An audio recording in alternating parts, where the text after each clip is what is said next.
बिस्मिल्लाहिर्रहमानिर्रहीम। अस्सलाम वालेकुम। खुश रहें, आबाद रहें, अपने अपने घरों में अल्लाह की पनाह में रहें।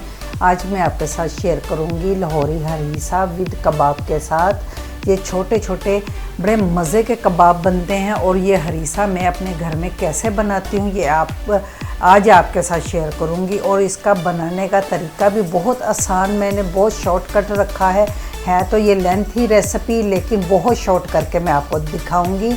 आप देखिए कि मैं कैसे तैयार करती हूँ। आए अब हम स्टार्ट करते हैं। इसके लिए मैंने ली है मूंगी की दाल, साबुत मूंगी 1 किलो, आधा किलो ली है चने की दाल, 1 पाव लिया है दलिया गंदम का, आधा पाव लिया है मसूर की दाल और आधा पाव ही माश की दाल, और इससे आधी हमने लिए हैं चावल। इन तमाम दालों को, चावल को, सबको साफ़ करके भिगो के मैंने इनको आधा घंटा हो चुका है, इन दालों को मैं भिगो के पानी में रख चुकी हूँ। अब इनको भिगोने के बग़ैर आपके नहीं पकाना। अब ये है हमारी यखनी। यखनी के लिए लिया है मैंने 2 किलो गोश्त। जो 2 किलो गोश्त को मैंने 4 हिस्सों में कटवाया है। बड़ी बड़ी बोटियाँ रखी हैं आधा किलो की। और यखनी बनाते हुए मैंने इसमें लहसुन का 1 कप लहसुन डाला था छिला हुआ, और नमक, और कुछ नहीं मैंने इसमें डाला सिवाय लहसुन और नमक के। और इसकी यखनी बना ली है। हड्डियाँ 1 किलो ली थी और साथ में ये गोश्त लिया था 2 किलो, जिसकी मैंने 4 बोटियाँ बनवाई थी बड़ी बड़ी। छोटी बोटियों वाला हरीसा मज़े का नहीं बनता। और मैंने हड्डियाँ सेपरेट कर ली हैं, गोश्त भी सेपरेट कर लिया है। अब मैं जो यखनी है उसको स्टेन करके छाननी से छान के बिल्कुल क्लियर कर लूँगी। और इस यखनी के अंदर लहसुन रहेगा और कुछ नहीं। और इसी यखनी के अंदर मैंने ये तमाम दालें, मूंगी की दाल, चने की दाल और ये माश की और मूंग की माश और उसकी मसूर की दाल, इन दालों को, चारों दालों को मैं डाल के यखनी के अंदर थोड़ा सा नमक और डालूंगी ताकि इसमें नमक का फ्लेवर आए। इसमें कोई मिर्चें नहीं आपने डालनी, कोई प्याज नहीं डालना, सिर्फ लहसुन और नमक के साथ ये यखनी बनी है। और अब दालें डाल के मैं इनको यखनी में पकाऊंगी दालों को। अब यहाँ मैंने डाले हैं 4 टेबलस्पून नमक। वो इसलिए कि ये दालों की क्वांटिटी ज़्यादा है, इनके अंदर नमक अभी पूरा नहीं हुआ। पूरा नमक इस स्टेज पे आपने नहीं डालना, थोड़ा ही डालना है। हम बाद में इस नमक को पूरा करेंगे।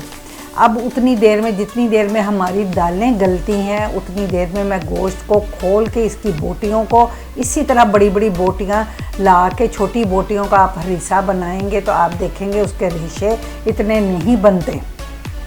और आप जितना मर्ज़ी गोश्त डालने लगेगा कम डाला हुआ है। अगर आप बड़ी बड़ी बोटियों का गोश्त डालेंगे बना के तो इसको कूटेंगे तो फिर आप देखेंगे आपके हरीसे में रेशे की लचक बहुत ज़्यादा आएगी और बहुत लचीला आपका हरीसा बनेगा। इस हरीसे को इस तरह आप फोक के साथ खोल लीजिए बोटियाँ, या आप अपने हाथों को वॉश करके, खुश्क करके, तो अच्छे तरीके से साफ़ हाथों से भी, अपने हाथों से भी खोल सकते हैं। ये भी तो गर्म है और मेरे से खोलना बहुत मुश्किल हो रहा है, लेकिन फिर भी मैं हाथ से खोल रही हूँ।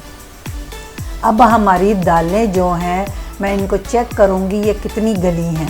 मैं पहले भी चेक किया था लेकिन अभी कच्ची थी। अब मैं देखूँगी, अब अगर गल चुकी हैं दालें तो फिर मैं इसमें बाकी की चीज़ें डालूँगी। आपको ये नज़र आ रहा है कि मैंने लहसुन इसके में है, इसलिए कि मैंने लहसुन ही डाला है और नमक। आप ये ज़रूरी देखिएगा कि लहसुन और नमक के बग़ैर आपने इन दालों को नहीं पकाना। अब ये जो 1 पाव दलिया था गंदम का भिगो के रखा हुआ, साफ़ करके वो मैंने डाला है। चावल जो रखे थे 1 कप वो डाले हैं। कच्चे चावल और दलिया डाल के अब हमने ढकना नहीं लगाना, क्योंकि ये दालें और दलिया जो है नीचे जल सकता है, ये बिल्कुल लग जाएगा। अगर आपको पानी कम लगे, यखनी हमारी इतनी ज़्यादा थी कि ये कम नहीं है।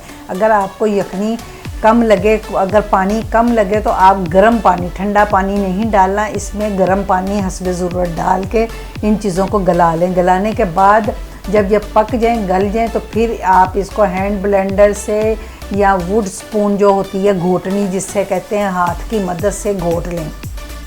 आप इन दालों को ब्लेंड कर सकते हैं, मगर आप गोश्त को ब्लेंड नहीं करेंगे। मैं फिर बोलूँगी, आप गोश्त को मशीन में ब्लेंड नहीं करेंगे, आप उसको कुंडी डंडे के साथ या वो कोई सिल बट्टा हो, आप उसके ऊपर ही गोश्त को कूटेंगे। इसको कूटना है आपने, इसको जग में या किसी भी ग्राइंडर में मैश नहीं करना। अगर आप करेंगे तो आपका हरीसा मार्केट जैसा नहीं बनेगा और ना ही वो लुक अच्छी आएगी। इसलिए मैं आपको कह रही हूँ, मैं भी हमेशा इसको हम गोश्त को जो होता है बॉईल करने के बाद थोड़ी थोड़ी गली हुई दालें डाल के गोश्त को कुंडी में ही डंडे के साथ कूटती हूँ, जिससे इसका रेशा बनता है। उसमें हरीसे में लचक आती है, उसमें एक क्या कहते हैं उसको स्मूथपन आता है। अगर आप इसको ब्लेंड कर लेंगे गोश्त को तो ये वैसा टेक्सचर नहीं आएगा जैसा आना चाहिए। ये मैं आपको गोश्त फिर दिखा रही हूँ। ये 2 किलो गोश्त कम नहीं था, बहुत ज़्यादा था, क्योंकि ये बड़ी बोटियाँ थी। आपको लग रहा था शायद गोश्त कम होगा, लेकिन नहीं। मैं आपको फिर दिखा रही हूँ। गोश्त डालें कुंडी में, थोड़ी सी बॉयल की हुई दालें डालें और इनको डंडे के साथ कूट लें या सिलबट्टे पे अच्छी तरह गोश्त को मुलायम कर लें। इसका रेशा मुलायम करना है, ये मोटा मोटा रेशा नहीं होना चाहिए, फिर ही हरीसे का फ्लेवर आता है। अब उतनी देर में घोटनी की मदद से हमने दालों को बिल्कुल मैश कर लिया है। ये दालें देखें, ये बिल्कुल मुलायम हो चुकी हैं, इसका कोई दाना नहीं होना चाहिए, बिल्कुल मुलायम। अब ये तमाम गोश्त मैं पीस चुकी हूँ। ये देखें कितना बड़ा बोल भर चुका है। ये 2 किलो गोश्त था जिसको मैंने कूटा है। अब इस गोश्त को डालूंगी और साथ में डालूंगी 1 पाव हरी मिर्चों का पेस्ट, जो मैंने पानी डाल के ब्लेंड करके रखी थी वो डाला है। और इसमें कोई रेड चिली नहीं डलेगी, चिली फ्लेक नहीं डलेगा, सिर्फ हरी मिर्चों का पेस्ट डालना है। नमक डला हुआ है। अब मैं नमक को टेस्ट करूँगी, अगर कम लगेगा तो मैं इसमें नमक और डाल दूँगी। अब बाकी मसाले क्या डालने हैं, गोश्त डालने के बाद अब बाकी तमाम मसाले हमने इसमें डालने हैं। साथ साथ हम इसको घोटते जाएंगे।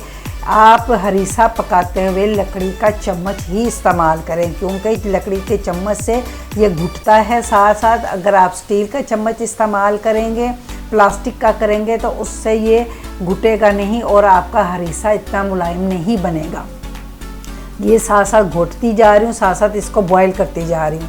अभी इसको बॉईल नहीं आया। अब ये है गरम मसाले के 4 टेबल स्पून, क्योंकि हरीसे की क्वांटिटी बहुत ज़्यादा है, इसलिए 4 टेबल स्पून गरम मसाला डाला है। इसमें तमाम चीज़ें मौजूद हैं।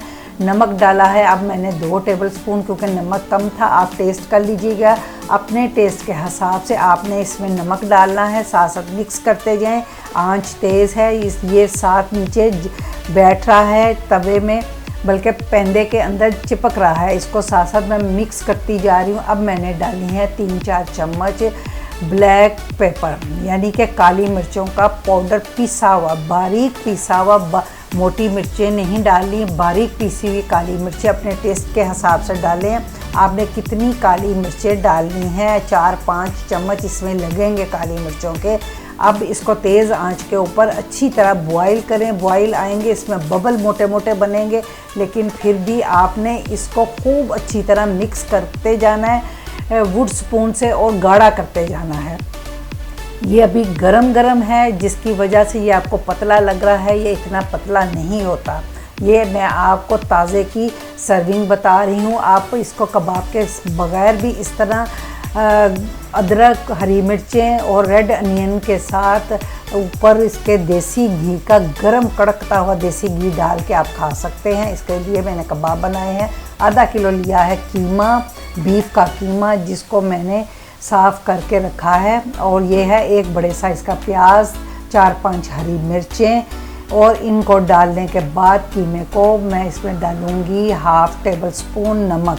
अपने टेस्ट के हिसाब से आप नमक डाल लीजिएगा, क्योंकि हरीसे में भी नमक है, कहीं ज़्यादा ना हो जाए। 1 टेबल स्पून हमने डाला है इसमें रेड चिली पाउडर और गरम मसाला 1 टेबल स्पून। 1 टेबल स्पून हमने डीप भरकर कॉर्नफ्लोर और 1 अदद अंडा।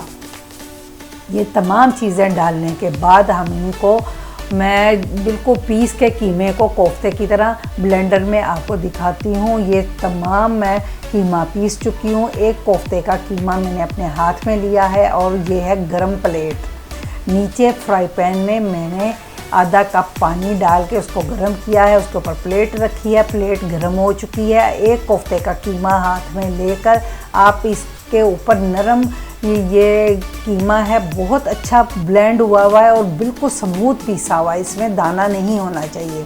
और नीम गरम प्लेट के ऊपर आप इसको कीमे को घुमाएंगे तो पतला पतला सा आप बिल्कुल फिंगर की तरह पतला सा कोफ्ता यानी कि कबाब बनाएंगे। सीख कबाब से भी पतला होना चाहिए और इस लंबे कबाब को आप छुरी की मदद से काट के छोटे कर लें, क्योंकि हमने बड़ा नहीं रखना, 1.5 इंच 2 इंच से बड़ा कबाब नहीं होना चाहिए।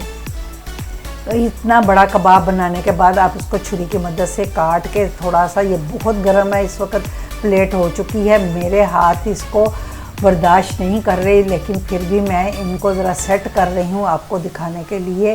प्लेट थोड़ी ठंडी कर लूँगी तो बड़ी आसानी से ये हमारे नीम गरम प्लेट होगी तो बड़ी आसानी से ये कबाब बन जाते हैं और इनके ऊपर जो शाइनिंग आती है गरम प्लेट के ऊपर बनाने से बहुत अच्छी आती है और बहुत स्मूथ बनते हैं। अब इसी गर्म पानी के अंदर मैं इन कबाबों को डालती जाऊंगी और नीचे बिल्कुल दम की, बिल्कुल 1 पॉइंट की मैंने आग जला के रखी है ताकि ये पानी ठंडा ना हो। तमाम कबाब बना के मैं इसी पानी के अंदर बॉईल कर लूँगी, ये पक जाएंगे और जितनी मुझे ज़रूरत होगी उतने मैंने फ्राई पैन में निकाले हैं एक डिश के लिए, बाकी मैंने सेव कर लिए हैं। उनको रखूँगी, जब दोबारा हरीसा गरम करूँगी उसमें मैं फ्राई करके डालूँगी। अब ये मैं हस्बे ज़रूरत कबाब लेके उसमें थोड़ा सा मैंने घी डाला है, घी डाल के इसको फ्राई करूँगी। थोड़ा सा फ्राई करने के बाद मैंने हरीसे को दोबारा गरम किया है, अच्छे तरीके से गरम करके उसमें अभी घी वगैरह कुछ नहीं डाला, वो आगे मैं आपको बताऊंगी कैसे आपने गरम करना है और कैसे खाना है। ये हमारे कबाब रेडी हो चुके हैं जो हम सर्विंग में डालेंगे। बिल्कुल इसी तरह आप ताज़े ताज़े गरम करें और इसको डिश के ऊपर डालें। अब ये हरीसा बिल्कुल गरम करके मैं इसको डिश में डाल चुकी हूँ। अब ये है ऊपर हमारे फ्राई किए हुए कबाब डालेंगे हम, और कबाब डालने के बाद इसके ऊपर हम डालेंगे सलाद। सलाद में है अदरक कटी हुई, हरी मिर्चें कटी हुई और इसके ऊपर रेड अनियन फ्राई किए हुए, गोल्डन अनियन डालने हैं, ब्लैक नहीं डालने। हरी मिर्चें ऊपर से ज़रूर डालिएगा और अदरक भी, इससे फ्लेवर बहुत अच्छा आता है। अब एक चूल्हे के ऊपर मैं देसी घी, अगर आप देसी घी अफोर्ड नहीं करते तो डालडा यूज़ कीजिएगा, इसमें कोई वेजिटेबल ऑयल यूज़ मत कीजिएगा। और कड़कता खूब गरम घी मैंने इसके ऊपर डाला है। आप जैतून का तेल भी डाल सकते हैं, ऑलिव ऑयल जिसे कहते हैं, और देसी घी। इसके अलावा हरीसे का कोई मज़ा नहीं आता अगर आप दूसरा घी डालेंगे, आपको फ्लेवर नहीं आएगा। जब आप गरम कड़कता हुआ घी डालेंगे तभी आपका तड़का जो है हरीसे का अच्छा बनेगा। इसीलिए मैं आपको दिखा रही हूँ। आपको मैंने 2 बार घी डाल के दिखाया है और घी इसमें बहुत ज़्यादा जाता है। मैंने 1 कप घी डाला है एक डिश में। आपको अगर ये हरीसे की रेसिपी पसंद आए, लाइक करें, शेयर करें, सब्सक्राइब करें। अल्लाह हाफिज़।